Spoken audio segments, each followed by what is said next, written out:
بسم اللہ الرحمن الرحیم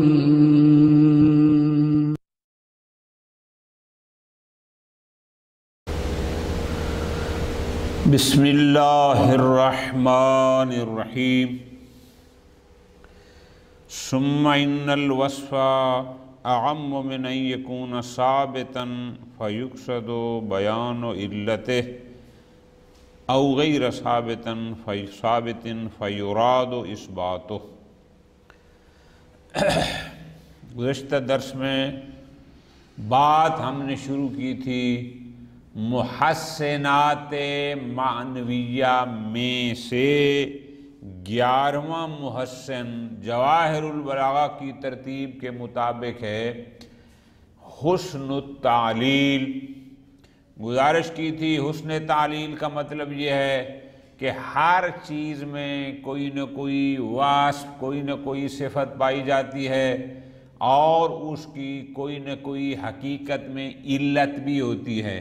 بالکل آسان سی مثالیں دی تھیں، جیسے زلزلہ آتا ہے، زمین میں زلزلہ آتا ہے تو اس کی بھی کوئی علت حقیقی ہوتی ہے، سورج کو گرہن لگتا ہے اس کی بھی کوئی علت حقیقی ہوتی ہے، چاند کو گرہن لگتا ہے اس کی بھی کوئی نہ کوئی علت حقیقیہ ہوتی ہے۔ لیکن حسن تعلیل یہ ہے کہ متکلم اپنی کلام میں اس شے کی، کسی بھی شے کی، اس کی صفت کی جو علت حقیقیہ ہے اس کا وہ انکار کرتا ہے صراحتاً یا ضمناً، اور اس کی بجائے وہ اپنی طرف سے ایک اور علت بیان کرتا ہے کہ اس کی علت یہ نہیں بلکہ یہ ہے۔ مثالیں بھی دی تھی۔ اختتام گزشتہ درس کا یہاں پر ہوا تھا، فرمایا تھا کہ لا بد، ضروری ہے کہ یہ علت جو بیان کی جا رہی ہے یہ علت ادعائی ہو۔ گزارش میں نے کی تھی ادعا حقیقت کے مقابل میں ہوتا ہے، ایک ہوتی ہے چیز حقیقی اور ایک ہوتی ہے نہیں ادعائی، یعنی یہ دعویٰ کرتا ہے وہ حقیقت نہیں ہوتی۔ تو پس اگر وہ علت ادعائی ہوگی پھر وہ حسن تعلیل کے زمرے میں آئے گی، اگر وہ علت وہی ہے جو اس کی حقیقت میں ہے تو ظاہر ہے پھر کلام میں کوئی نئی چیز تو نہیں آئی، وہ تو روٹین کی بات بن جائے گی۔ اس نے کلام کو بنانا ہے خوبصورت، اس نے کلام میں ایک نئی چیز لانی ہے اور نئی چیز بنانے کے لیے پھر علت بھی اس کو اپنی طرف سے ایک نئی بنا کر پیش کرنی ہوگی۔ آج کا درس جو شروع ہو رہا ہے وہ یہاں سے ہے کہ ان الوصف وہ صفت جس کے لیے یہ ایک علت ادعائی بیان کر رہا ہے، ممکن ہے کہ وہ وصف پہلے سے ثابت ہو، موجود ہو۔ اگر وہ وصف ثابت یعنی موجود ہے تو یہاں اس حسن تعلیل میں اس کا مقصد ہوگا اس کی علت کو بیان کرنا، یا ہو سکتا ہے کہ وہ وصف ثابت نہ ہو، موجود نہ ہو، تو پھر اس کی مراد خود اس وصف کو بیان کرنا ہوگا نہ کہ اس کی علت کو۔ ٹھیک ہو گیا جی؟ اب اگر وہ وصف ثابت ہے یعنی وصف موجود ہے اور اس کا مقصد ہے اس کی علت کو بیان کرنا، اب اس کی یہ فرماتے ہیں پھر دو قسمیں ہیں، الف اور با۔ ممکن ہے اس کی وہ صفت ظاہر نہ ہو، یعنی اس کی وہ صفت ثابت غیر ظاہر اللہ۔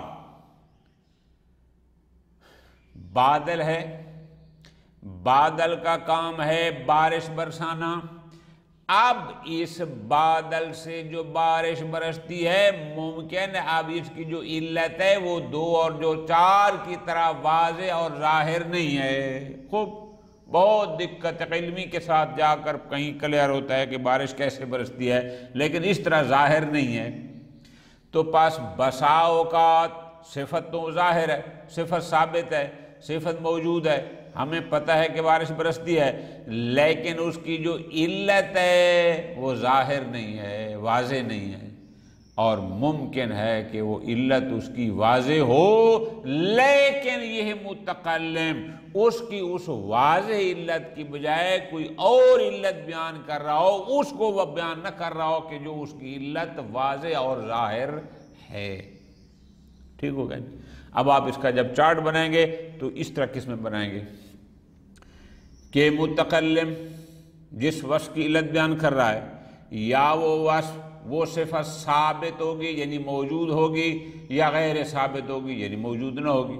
اچھا، اگر وہ ثابت ہے تو پھر فرماتے ہیں یا وہ ظاہر العلہ ہوگی یا اس کی علت ظاہر نہ ہوگی، اور اگر وہ ثابت نہیں ہے بلکہ یہ اس کو وجود دینا چاہتا ہے تو پھر فرماتے ہیں اب وہاں علت بیان نہیں کرے گا، خود اس صفت کو وجود دے گا، پھر وہ صفت جس کو یہ وجود دے رہا ہے متکلم، انشاءاللہ آگے ہم پڑھتے ہیں، یا وہ ممکن ہوگی یا غیر ممکن ہوگی۔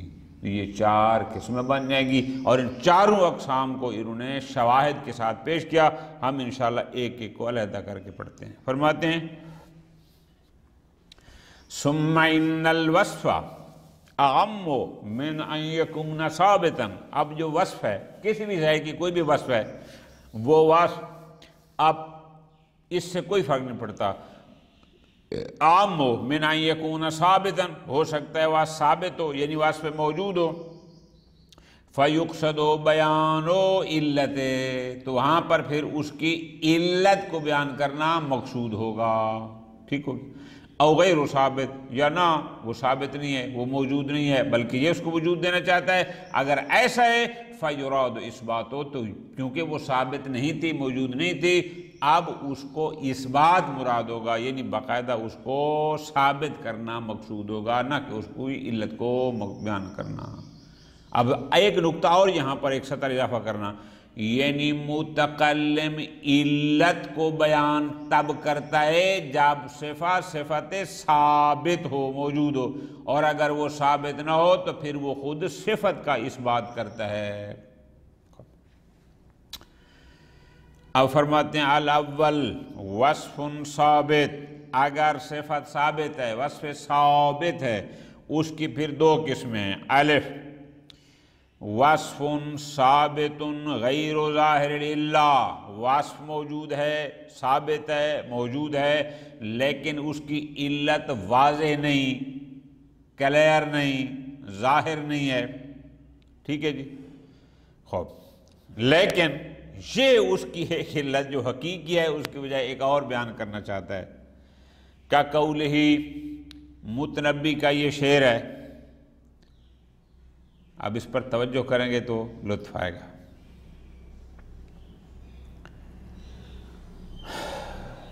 متنبی کا یہ شعر، متنبی کیا کہتا ہے؟ وہ کہتا ہے جی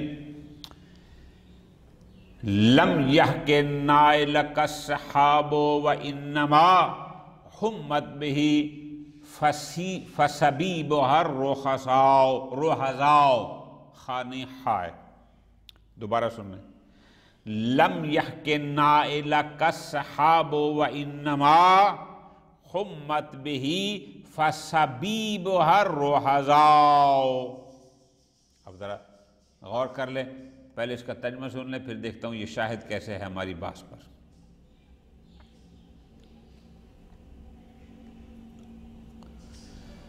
لم یحک یعنی برابری نہیں کرتا، مساوات نہیں کرتا، یعنی اس جیسا نہیں ہے۔ لم یحک نائل کا السحاب، ذرا غور کرنا، سحاب بادل، تیری بخشش، ذرا غور کرنا، بادل تیری بخشش کی برابری نہیں کر سکتے، بادل تیری بخشش کی برابری نہیں کر سکتے۔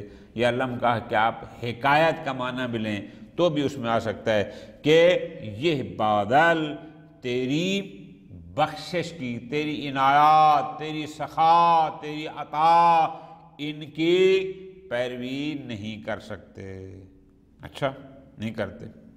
وَإِنَّمَا حُمَّتْ بِهِ، بلکہ تیری اس بخشش، عطا، سخاوت سے حمت بہ، حمت کا لفظی معنی ہوتے ہیں جن کو بخار ہو گیا، یعنی ان کو رشک ہے۔ اب ہم حسد کا معنی لیتے ہیں، رشک ہے کہ جیسے یہ بندہ سخی ہے تو بادل کو رشک آتا ہے کہ ایسی سخاوت مجھ میں بھی ہوتی، اور اس رشک کی وجہ سے حمت بہ یعنی بادل کو بخار ہو جاتا ہے۔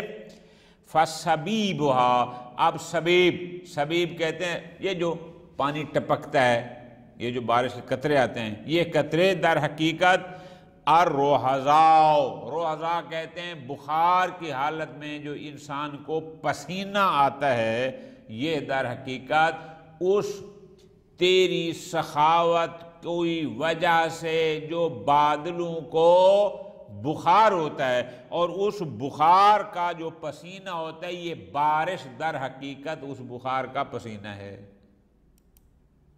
توجہ فرما لی؟ اب ذرا غور کرو، یعنی مقصد کیا؟ اب یہاں پر شاعر، اب اصل چیز یہ ہے کہ ہم نے اس کو محل شاہد کو ڈھونڈنا ہے۔ اب محل شاہد ہمارا کیا ہے کہ یہاں پر شاعر ان بادلوں سے بارش کے برسنے کی جو علت حقیقیہ ہے وہ بیان نہیں کر رہا، بلکہ وہ کہہ رہا ہے کہ یہ جو بادلوں سے بارش برستی ہے، اس کی وجہ اصل یہ ہے کہ بادل تیری سود و سخا سے شرمسار ہوتے ہیں، اور اس شرم کی وجہ سے ان کو بخار ہوتا ہے، اور اس کی وجہ سے اس کا جو پسینہ ہوتا ہے در حقیقت یہ اس کا پسینہ ہے۔ یعنی اس نے اس بارش کی علت کو یہ بیان کیا، یہ ہے حسن تعلیل۔ اچھا، اور نہیں، ایک اور شعر ہے ابو ہلال عسکری کا، وہ کہتا ہے کہ ذرا غور کرنا، زعم البنفسج انہ کا ازارہ حسنا فصلوا من قفائن لسانہ، لسانہ پڑھنا ہے۔ اچھا، زعم البنفسج، بنفسج یہ گل بنفشہ ہوتا ہے، اس کا پھول ہوتا ہے۔ اب ذرا پہلے سمجھ لیں پھر آپ کو لطف تب آئے گا ترجمہ سمجھنے کا۔ ایک پھول ہوتا ہے، اس پھول کے نیچے پتے ہوتے ہیں، جیسے پتے نہیں ہوتے، جیسے ہمارا گلاب ہوتا ہے، گلاب کے نیچے پتا ہوتا ہے۔ وہ کہتا ہے یہ جو گل بنفشہ، یہ جو بنفشہ ہے، اس کے نیچے پتے نکلتے ہیں۔ اب ذرا مثال دے رہا ہے کہ وہ پتے کیوں ہیں، اب اس کی علت بیان کر رہا ہے، اور اس کو تعبیر کس سے کر رہا ہے؟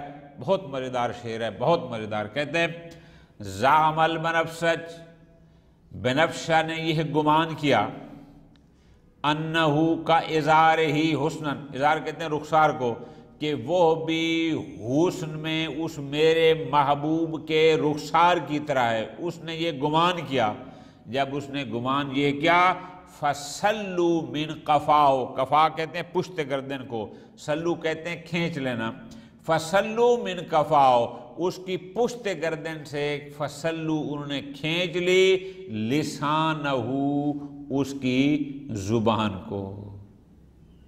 یہ لفظی ترجمہ ہو گیا، لیکن شاہد ڈھونڈنا ہے۔ شاہد کیا ہے کہ اب اس گل بنفشہ کے نیچے جو اس کا ایک پتا ہوتا ہے، اس پتے کی علت کیا ہوتی ہے وہ ظاہر نہیں ہے، لیکن شاعر دعویٰ یہ کر رہا ہے کہ اس کی علت کیا ہے کہ اس نے خیال کیا تھا کہ وہ اس کے محبوب کی طرح حسن میں، اس کا غلط خیال تھا، لہٰذا اس کی سزا یہ ہے کہ پشت گردن سے اور پیچھے سے جو پتہ نکلا اس کو زبان کو انہوں نے کھینچ لیا۔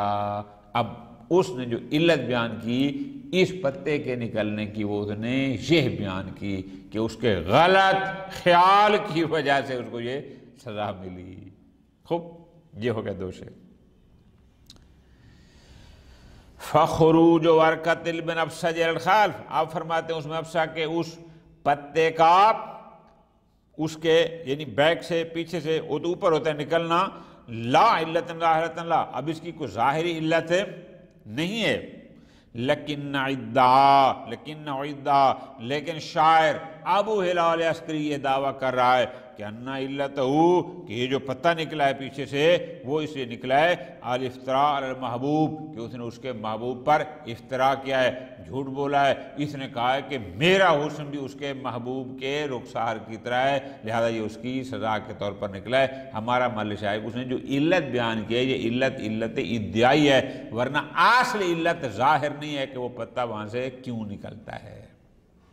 خوب با دوسری قسم وصف ثابت ظاہر العلہ، کہ ایک ایسی صفت ہے جو موجود ہے اور اس کی علت بھی بالکل واضح ہے، موجود ہے، لیکن غیر علتی تو تذکر، لیکن وہ علت وہ نہیں جس کو یہ بیان کر رہا ہے، یعنی جو اس صفت کی علت تھی، واضح تھی، ظاہر تھی، ہر کسی کو تھا، لیکن یہ اس کو ذکر نہیں کر رہا، یہ کوئی اور ذکر کر رہا ہے۔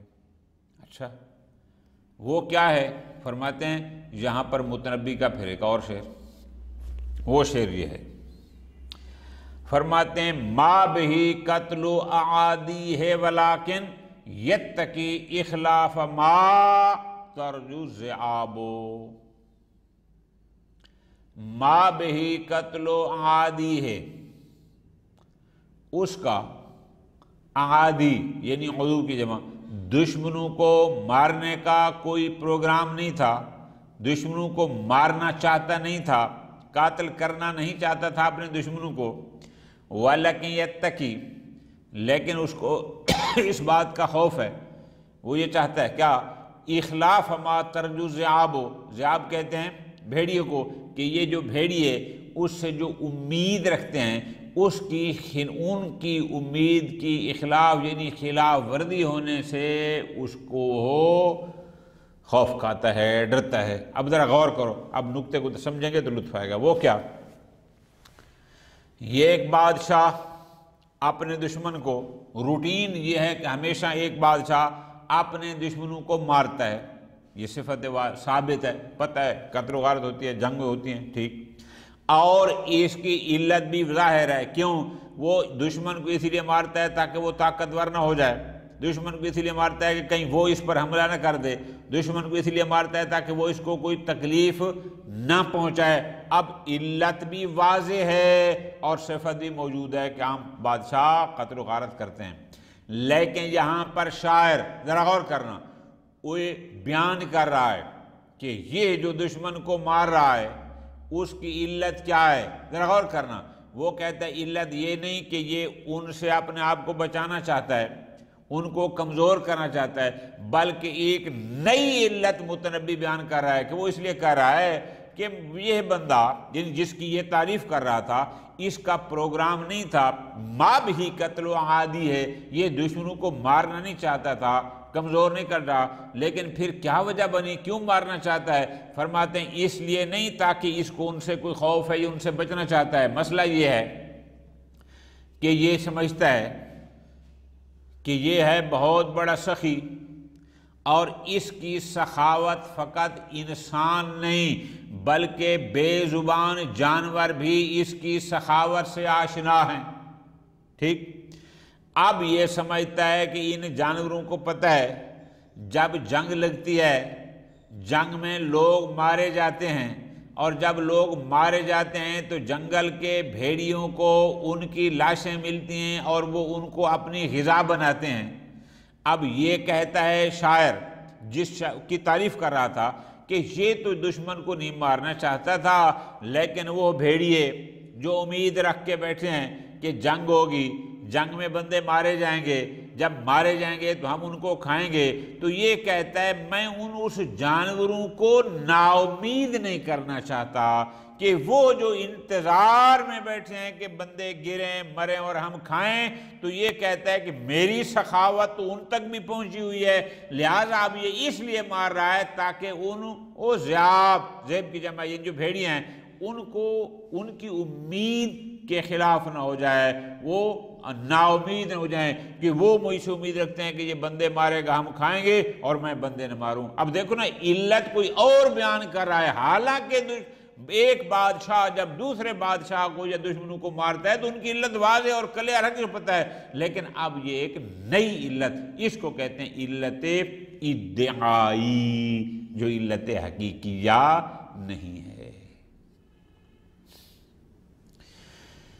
فَإِنَّ قَتْلَ الْأَعَادِي عَادَةٌ لِلْمَمْلُوكِ، دشمنوں کو مارنا عادتٌ للملوک، یہ بادشاہوں کی عادت ہے، روٹین ہے، کوئی نئی چیز نہیں ہے۔ کیوں؟ لِأَجْلِ أَن يَسْلِمُوا مِنْ أَذَاهُمْ وَضَرِّهِمْ، صرف اس لیے ان کو مارتے ہیں تاکہ ان کی اذیت اور ضرر سے یہ لوگ محفوظ رہیں، اپنا کو محفوظ کرنے کے لیے۔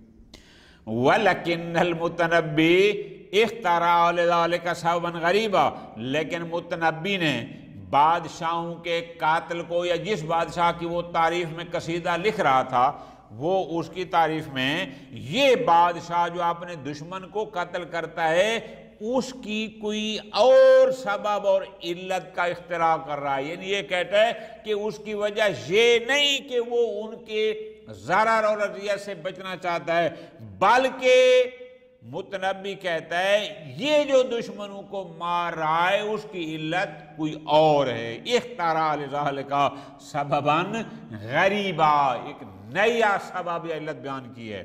اچھا وہ کیا ہے؟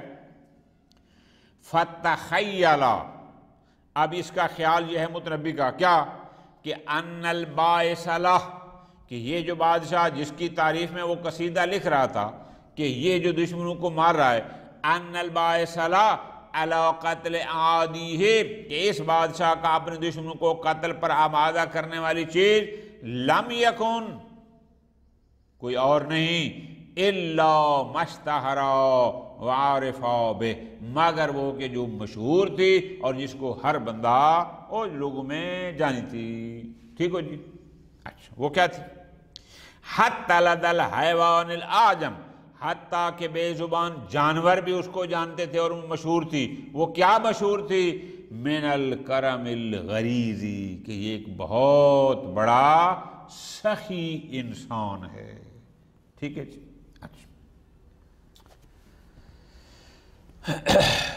وَمَحَبَّتِ اجابتاً لطالب احسان، اور ان کو پتہ ہے کہ جو بھی طالب احسان ہو، جو اس سے اچھائی کی طلب رکھتا ہو، یہ اس کو جواب ضرور دیتا ہے، یعنی اس کو وہ اچھائی کا جواب ضرور دیتا ہے، اس کی خواہش کو پورا ضرور کرتا ہے۔ وَمِن ثم، پس اب یہی وجہ ہے فَاتَقَ بِهِمْ، کہ اس نے ان پر حملہ کیا۔ ٹھیک ہے جی؟ ان پر چڑھائی کر دی۔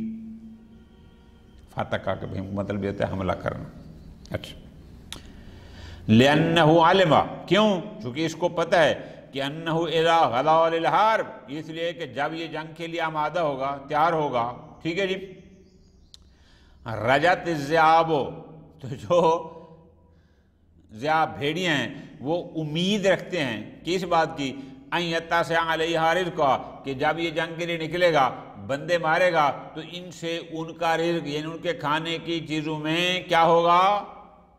وسعت آئے گی، بہت سارے بندے مریں گے اور یا باقی مال و مال مریں گے، ہم ان کو کھائیں گے۔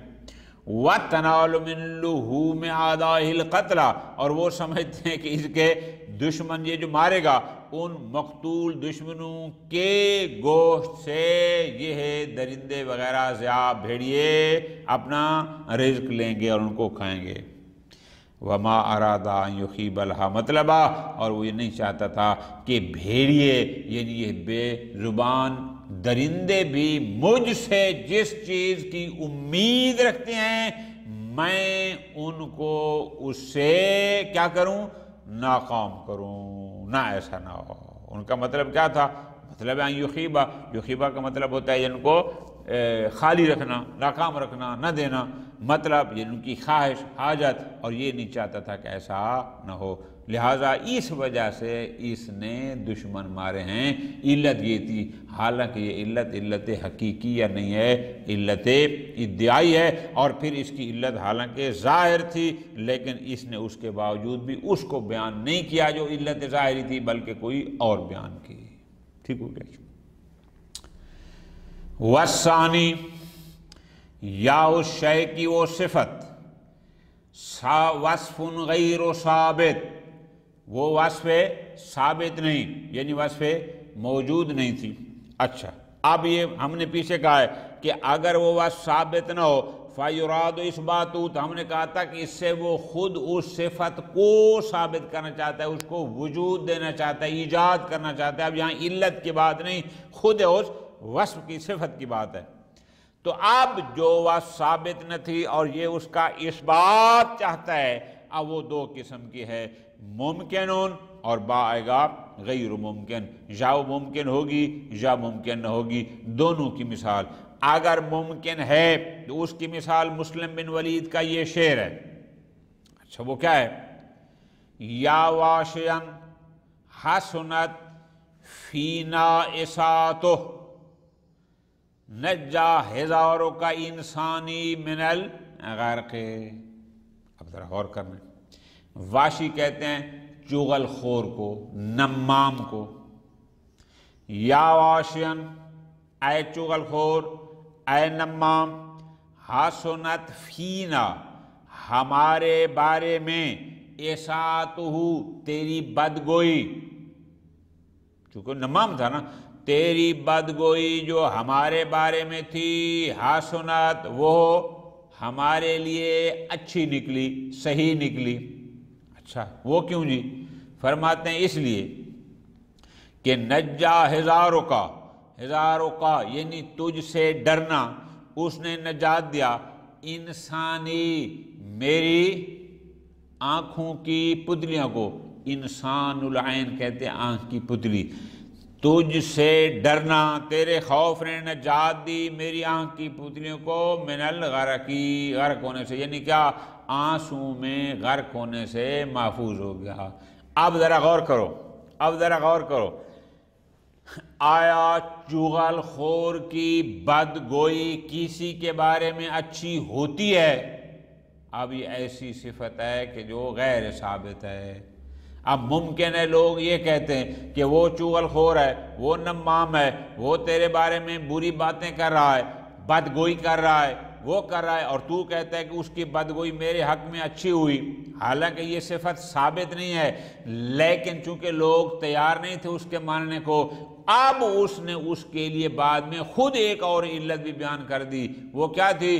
کہ تیرے خوف کی وجہ سے میری آنکھیں غم و آنسوں سے میں غرق ہونے سے اس سے نجات پا گئیں، چونکہ تو نمام آدمی ہے، چغل خور آدمی ہے، تو ہمارے بارے میں بدگوئی کرتا ہے، اب تیرے خوف کی وجہ سے میں نے کچھ ایسا کیا نہیں ہے، نتیجہ یہ ہے کہ مجھے ندامت کے آنسو نہیں بہانے پڑے۔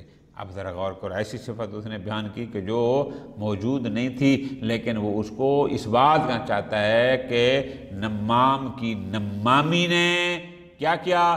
ہمارے حق میں اچھی ثابت ہوئی۔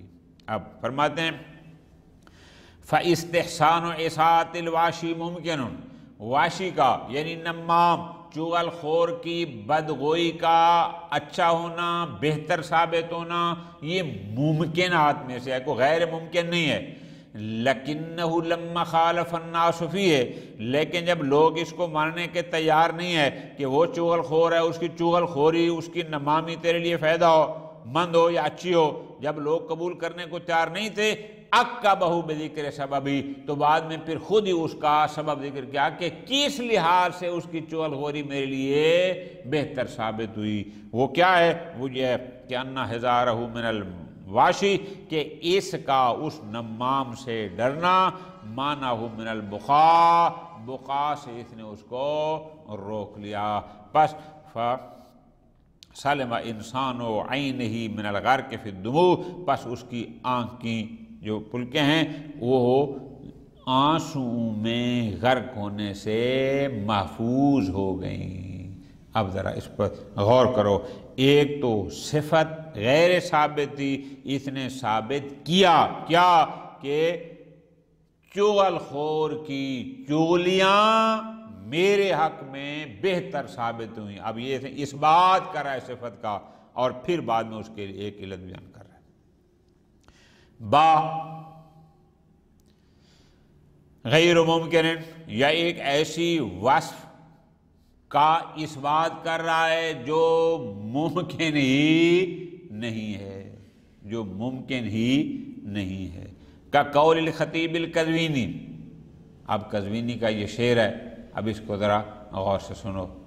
وہ شعر کیا ہے؟ فرماتے ہیں لو لم تکن نیت الجوزاء خدمتہ لما رأیت علیہ عقد منتطقی۔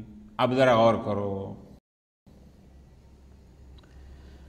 لما لم تکن، اب پہلے ترجمہ سن لیں پھر ایک ایک لفظ کو واضح کرتا ہوں۔ لما لم تکن نیت الجوزاء، اگر جوزاء، وہ جو آسمان میں 12 برج ہیں ان میں ایک برج کا نام ہے جوزاء، اگر جوزاء کا قصد اس کی میرے محبوب کی خدمت کرنا نہ ہوتا یا خدمت قصد نہ ہوتا، لما رأیت علیہا، تو اس پر نہ دیکھدا عقد منتطقی، منتطقی نے کمر بند کو، یعنی کمر بند کا باندھنا، وہ کہتے ہیں درمیان میں ہوتا ہے اور اس کے چوگرد چھوٹے چھوٹے اور ستارے ہوتے ہیں۔ اب وہ ستاروں کو کمر بند کے ساتھ تشبیہ دے رہا ہے، ٹھیک ہے جی۔ اب غور کرو، اب یہاں پر محل شاہد کیا ہے؟ ذرا غور کرنا ہے۔ ایک ایسی صفت کا اس بات جو ممکن نہیں ہے، کون سی؟ یعنی اس برج جوزاء کا اس کے لیے خدمت کے لیے آمادہ ہونا، تیار رہنا، اب یہ ایسی چیز ہے کہ جو ممکن نہیں ہے، ٹھیک ہے جی۔ اور یہ اس کو ثابت کر رہا ہے۔ فقد ادعا شاعر، شاعر کا دعویٰ یہ ہے کہ ان الجوزاء، کہ یہ جو برج جوزاء ہے، یہ ہے جوزاء ترید خدمت الممدوح، یہ میرے ممدوح کا، اور جس کی تعریف میں وہ قصیدہ لکھ رہا تھا، یہ میرے ممدوح کی خدمت کا رکھتا ہے، یعنی اس کے لیے آمادہ ہے۔ وَهَذِهِ صِفَةٌ غَيْرُ مُمْكِنَةٌ، اب یہ ایسی صفت ہے کہ جو ممکن نہیں ہے کہ جوزاء اس ممدوح کے لیے، جو اس کا جہاں پر انسان ممدوح ہے، جو اس کا محبوب ہے، جس کی تعریف کر رہا ہے، اس کا وہ رکھتا ہے۔ وَلَكِنْ أَلَّلَهَا لِعِلَّةٍ طَرِيفَةٍ، لیکن اس شریف آدمی نے اس صفت کی ایک ایسی علت بیان کی جو علت طریفہ ہے، ظریف، بالکل ایک خوبصورت ایک نئی انداز میں ایک علت کو بیان کیا۔ اچھا، ادعاها ایضاً، اس علت کا بھی دعویٰ کیا، ادعاء ادبیا مقبولا، اور ایک ادعاء ادبی مقبول، یعنی ایک بہت ہی خوبصورت قسم کا اس نے دعویٰ کیا۔ کیوں؟ اذ تصور، اس نے یہ گمان کیا کہ ان النجوم التی تحیط بالجوزاء، کہ وہ ستارے جو اس جوزاء کا احاطہ کیے ہوئے ہیں، جو اس کے گرد یوں گول دائرے کی شکل میں موجود ہیں، انما ہی نطاق شدت ہی، ان کا یوں اس کے گرد یوں موجود رہنا ہو، جیسے کمر بند انسان مانتا ہے اور یہ گول ہوتا ہے، اس طرح رہنا ہو رہا، علی نحو ما یفعل الخدم، اس انداز میں کہ جیسے خادم لوگ، وہ زمانے قدیم میں جو خادم ہوتے تھے، آپ کمر کس کے باندھ کے رکھتے تھے اپنے مولا کی یا اپنے آقا کی خدمت کے لیے، لیقوموا بخدمت، تاکہ اس خدمت کے لیے کھڑے ہوں اور ہر وقت آمادہ رہیں اور تیار رہیں، تو یہ بھی اسی طرح ہیں۔